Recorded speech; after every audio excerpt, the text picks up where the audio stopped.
comorien, que ce soit la diaspora, que ce soit tout le peuple qui est ici, tout le monde est mobilisé. Tout le monde rêve de ça. C'est un rêve pour tout le monde. C'est un rêve, ça va pas être une victoire des joueurs, c'est une victoire. Ça va être peut-être si on arrive à accéder à cette compétition prestigieuse pour nous, pour les Comores, ça va être pour tout le peuple comorien.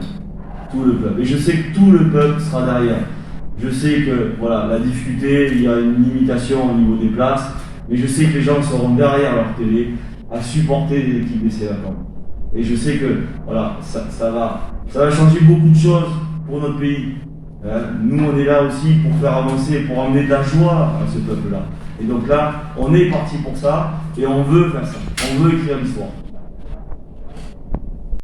Vous avez dit que vous êtes l'un des coachs qui ont deux postes à la fois en tant que sélectionneur et entraîneur. Comment vous avez bien géré cette pression des médias et des sportifs? Non, après c'est comme je l'ai dit, c'est un choix que j'ai fait. C'est vrai que faire une double fonction comme ça n'est jamais évidente. Après c'est une question d'organisation. Je sais qu'au quotidien je suis avec mon club et le soir je m'oriente sur la sélection, de façon aussi à pouvoir aussi travailler et avancer. Le match on le prépare depuis notre dernier match à domicile contre le Kenya. On s'est mis au travail, on est au quotidien, je suis au quotidien avec mon staff. Voilà, donc après, comme je l'ai dit, c'est beaucoup de travail, mais ça n'empêche pas de cumuler les deux et de me concentrer pour mon pays. C'est au service du collectif et du staff. Et après, les points, vous savez, il manque un point. Donc nous, on ne cherche pas le point, on cherche 3 points. Voilà, c'est pas mon souhait de faire un nul chez nous. C'est pas mon objectif. Nous on veut gagner le match. Voilà, on va tout faire pour gagner le match. Après, c'est comme je l'ai dit, ça va être dans le jeu qu'on va voir. On va pas reculer. Au contraire, on va avancer. Voilà, on veut montrer à l'Afrique voilà, que imposer aussi notre force et notre détermination pour aller dans cette compétition. Parce qu'on a travaillé depuis des années, on a travaillé dur. On est au bout de ce projet-là, comme j'ai dit, il ne faut pas faire le match à l'avant, comme l'a dit Face tout à l'heure. Voilà. Nous, on va tout faire pour aller chercher les 3 points. S'il vous plaît. Bonjour Amir.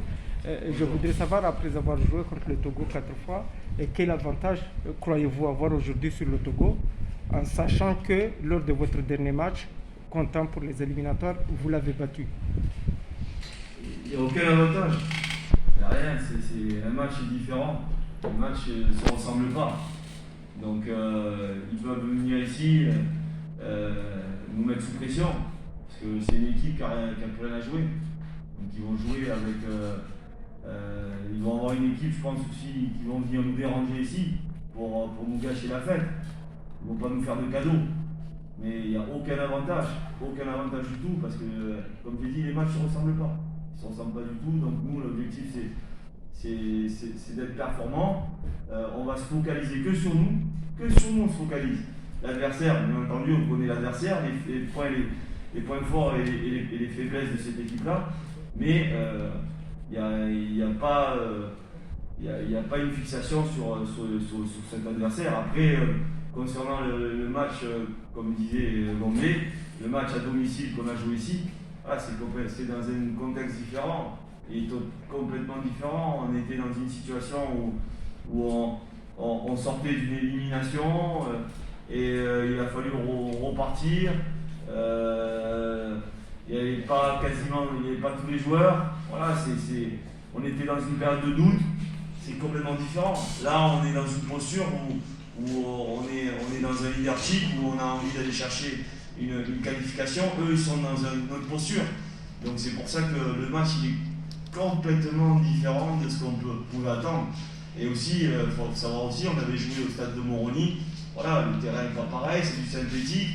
Là, on est sur une pelouse. Il y a plein de choses, plein de paramètres qui qui ne se ressemblent pas. Donc la comparaison, elle est pas faisable. L'année dernière, parmi les 5 meilleurs coachs du continent africain, parmi les 5 meilleurs, voilà, du coach du continent africain. Et là, on vient de voir qu'El Fardou est aussi dans le top 5 des meilleurs attaquants du continent africain qui est en activité dans leur sélection.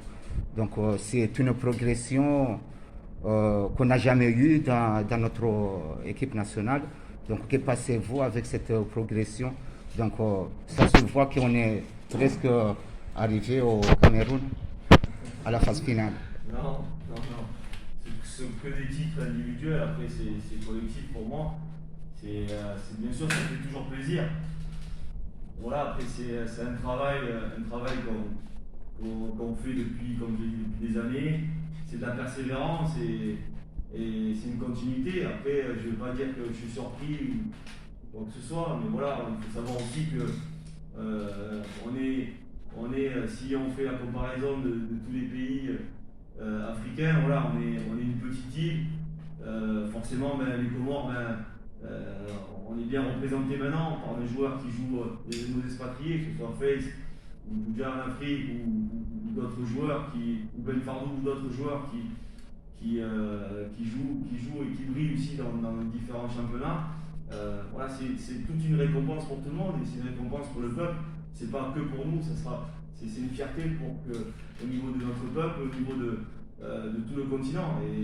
Et pour nous, on va continuer à travailler pour rester au sommet et avancer dans cette direction-là.